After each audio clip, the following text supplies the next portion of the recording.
চাল কুমড়া দিয়ে এই রেসিপিটা যদি একবার তৈরি করে খান তাহলে দেখবেন বাড়ির সবাই আপনার কাছে বারবার খেতে চাইছে। সো হ্যালো এভরিওয়ান, আসসালামু আলাইকুম। আশা করি সবাই ভালো আছেন। আলহামদুলিল্লাহ, আপনাদের দোয়া এবং আল্লাহর রহমতে আমিও অনেকটা ভালো আছি। আজকে আপনাদের সাথে শেয়ার করব ছোট এবং কচি, খুবই ছোট আর কচি চাল কুমড়া ভাজা।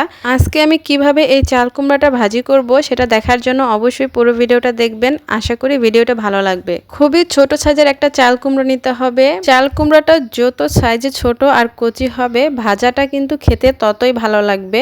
এই চাল কুমড়া ভাজা করতে হলে অবশ্যই ছোট সাইজের চাল কুমড়া দিয়ে করতে হয়। তো যাই হোক, আমি একটা ছোট সাইজের চাল কুমড়া নিয়েছি। যদি এটার চেয়ে ছোট হতো তাহলে আরও ভালো হতো। প্রথমে আমি চাল কুমড়োটাকে ভালোভাবে একদম ছিলে নেব যাতে উপরে যে সবুজ আবরণ সেটা না থাকে। তারপর হচ্ছে এখন আমি সাইজ মতো চাল কুমড়াটাকে ফালি ফালি করে নেব। তো বেশি মোটাও করব না, আবার বেশি পাতলাও করব না। মোটা করলে সহজে সিদ্ধ হবে না, আর বেশি পাতলাও করব না, এতে করে পুড়ে যাবে। তো মিডিয়ামভাবে হচ্ছে আমি একটা একটা করে ফালি ফালি করে নিব।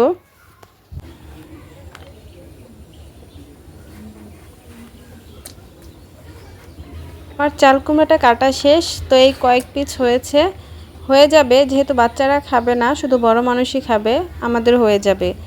তো এই তো আমার এদিক দিয়ে চাল কুমড়া কিন্তু কাটা শেষ। আর যা যা লাগবে রান্না করতে, পেঁয়াজ, কাঁচামরিচ আর হচ্ছে সরিষা বাটা, সব কিছু কিন্তু রেডি করে নিয়েছি। সরিষা বাটা দিয়েই আজকের রেসিপি, মাস্ট বি সরিষা বাটা লাগবেই। আপনারা যদি কেউ কখনো খেয়ে না থাকেন অবশ্যই অবশ্যই ট্রাই করবেন। এদিক দিয়ে হচ্ছে আমি চাল কুমড়োগুলোকে ভালোভাবে ধুয়ে নিচ্ছি।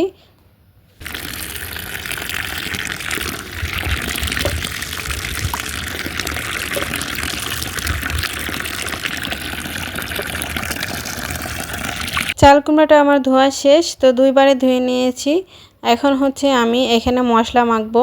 তো কোনো পানি টানি যেন না থাকে, পানিগুলো একদম ঝরিয়ে নিতে হবে। এখানে হচ্ছে লবণ, হলুদ মরিচের গুঁড়ো এগুলো দিয়ে ভালোভাবে চাল কুমড়ার এই ফালিগুলোকে মাখিয়ে নেব। হলুদ মরিচের ফাঁকি যে যেরকম খান তেমনই ব্যবহার করবেন। এটা এক একজন এক এক রকম খায়, তো আমরা যেরকম খাই তেমনই দিব। আর এখানে কিন্তু যে সরিষা বাটাটা সেটা হচ্ছে আমি প্রথমে জালিতে ধুয়ে ছাঁকনিতে তারপরে হচ্ছে ব্লেন্ডার করে নিছি।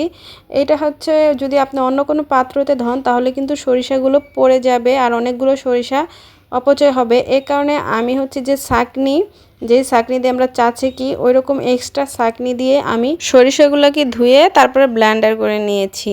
খুব ভালোভাবে ব্লেন্ডার করে নিতে হবে। যাদের ব্লেন্ডার নেই তারা কিন্তু পাটাই বেটে নিতে পারেন। আগেকার দিনে কিন্তু সব বাটা মশলাই ব্যবহার করা হতো। এখন যেহেতু ব্লেন্ডার হয়েছে এখন কিন্তু আমাদের আলসে ধরে গেছে, আমরা প্রায় জিনিসই ব্লেন্ডার করে নিই কাজগুলো একটু তাড়াতাড়ি আর সহজ হওয়ার জন্য। আর এদিক দিয়ে কিন্তু আমার এই তো মশলা মাখা শেষ। কিছুক্ষণ রেখে দিতে হবে, 5-10 মিনিট।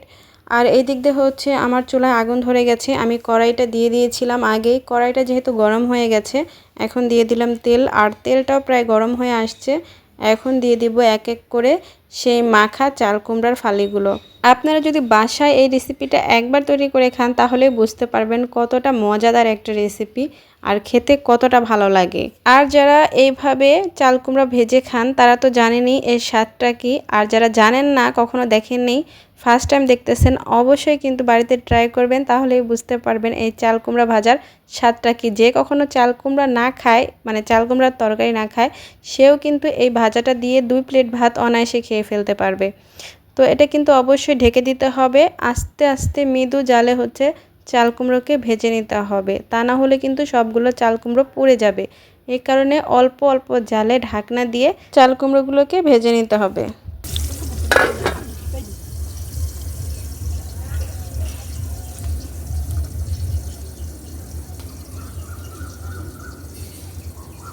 মাঝে মাঝে ঢাকনা সরিয়ে চাল কুমড়োগুলোকে এপিট ওপিট করে ভালোভাবে 2 পিঠই ভেজে নিতে হবে। এতে করে চাল কুমড়োটা খুব ভালোভাবে সিদ্ধ হয়ে যাবে। আমার কিন্তু চাল কুমড়া একদমই পছন্দ ছিল না, কারণ চাল কুমড়ার কোনো তরকারি আমি খেতে পারতাম না। আমার পানসে পানসে লাগতো, খেতে একদমই ভালো লাগতো না। কিন্তু এই ভাজাটা যখন আমি খেয়েছি, মানে এতটাই ভালো লাগছে। এমনিতেই তো ভাজা টাজা খুব পছন্দ আমার, আর তার মধ্যে হচ্ছে চাল কুমড়া ভাজা সরিষা দিয়ে অন্যরকম একটা জিনিস, তো ফার্স্ট টাইম খাইছি। মানে এত মজা লাগছে কি বলবো। আর আজকে বাসায় কিন্তু এটা তৈরি করতেছি বাসার জন্যই, তো এর জন্য ভাবলাম আপনাদের সাথে শেয়ার করি। তাই হচ্ছে আপনাদের সাথে এই সহজ রেসিপিটা শেয়ার করলাম, কারণ আমি সব সময় চেষ্টা করি আপনাদের সাথে সহজ সহজ রেসিপিগুলো শেয়ার করার জন্য, যাতে করে আপনারা খুব সহজেই বাড়িতে এগুলো তৈরি করে খেতে পারেন। আর এই একইভাবে আমি কিন্তু সবগুলো চাল কুমড়াকে ভেজে নিব। প্রায় আমার সবগুলো চাল কুমড়ায় ভাজা শেষ, তো এগুলো হচ্ছে আমি একটু পরেই উঠিয়ে নিব। আর এদিক দিয়ে দেখেন সন্ধ্যা হয়ে গেছে, বিকেলে আসছিলাম আর চাল কুমড়া ভাজতে একটু সময় লাগে, যেই কারণে হচ্ছে সন্ধ্যাই হয়ে গেল। তো ভাবছিলাম দিন থাকতে থাকতে রেসিপিটা তৈরি করব, কিন্তু কিছু করার নাই, সন্ধ্যা হয়ে গেল। চাল কুমড়া ভাজার পরে যে ভাজা তেলটুকু ছিল ওইটার মধ্যে হচ্ছে আমি পেঁয়াজগুলো দিয়ে দিলাম। আর এখন হচ্ছে সব উপকরণ একে একে দিয়ে মশলাটা আমি ভুনে নেব। তো পেঁয়াজগুলো দেওয়ার পরে এখন হচ্ছে আমি এখানে দিয়ে দিলাম কতগুলো কাঁচামরিচ, একটু আদা রসুন বাটা, আর এখন দিব সরিষা, যেটা ছাড়া আমার এই চাল কুমড়া ভাজা অসম্পূর্ণ। এইটাই হচ্ছে মেন জিনিস, সরিষা চাল কুমড়া। তো যাই হোক, এই সরিষা দিয়ে দিলাম এখন একটু পানি অ্যাড করে, তারপরে আর এখন একে একে করে কিন্তু সব ধরনের মশলা দিয়ে দিলাম, হলুদের ফাঁকি, মরিচের ফাঁকি, লবণ। এখন হচ্ছে মশলাটাকে আমি ভালোভাবে কষিয়ে ভুনা ভুনা করে নেব। সরিষাটাকে একটু ভালো করে ভুনা ভুনা করে নিলে সরিষার যে কাঁচা গ্রান সেটা কিন্তু আসবে না। তো এই যে আমার সরিষা কিন্তু প্রায় ভাজা শেষ হয়ে গেছে। যে কোনো মশলা ভুনার সময় অবশ্যই তেলটা যখন ছেড়ে দিবে তখনই বুঝতে হবে মশলাটা ভুনা হয়ে গেছে। আর এখন আমি দিয়ে দিলাম সেই ভেজে রাখা চাল কুমড়াগুলো, খুব ভালোভাবে মিশিয়ে নেব কিছুক্ষণ, একটু ভেজে ভাজা ভাজা করে তারপরে কিন্তু নামিয়ে নেব।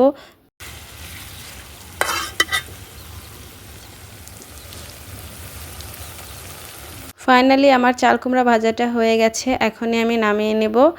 আর এদিক দিয়ে কিন্তু প্রায় সন্ধ্যাও হয়ে গেছে, প্রায় কি সন্ধ্যা হয়ে গেছে, অন্ধকার হয়ে আসছে। তো এই তো ফাইনাল লুক। আপনাদের কার কার কাছে কেমন লাগলো অবশ্যই কিন্তু কমেন্ট করে জানাবেন আমার এই চাল কুমড়ার রেসিপি। যারা এতক্ষণ ধরে ধৈর্য সহকারে আমার এই ভিডিওটি দেখলেন তাদেরকে জানাই অসংখ্য ধন্যবাদ। আর ভিডিওটা দেখতে দেখতে যদি একটা লাইক দিতে ভুলে যান, প্লিজ প্লিজ প্লিজ একটা লাইক দিয়ে দিবেন। আমার এই ভিডিওটা যদি আপনাদের কাছে এতটুকু হলেও ভালো লাগে, কোনো উপকারে আসে, অবশ্যই লাইক, কমেন্ট, শেয়ার এবং সাবস্ক্রাইব করে আমার পাশেই থাকবেন। আজকে এ পর্যন্তই, ভালো থাকবেন সবাই, খোদা হাফেজ।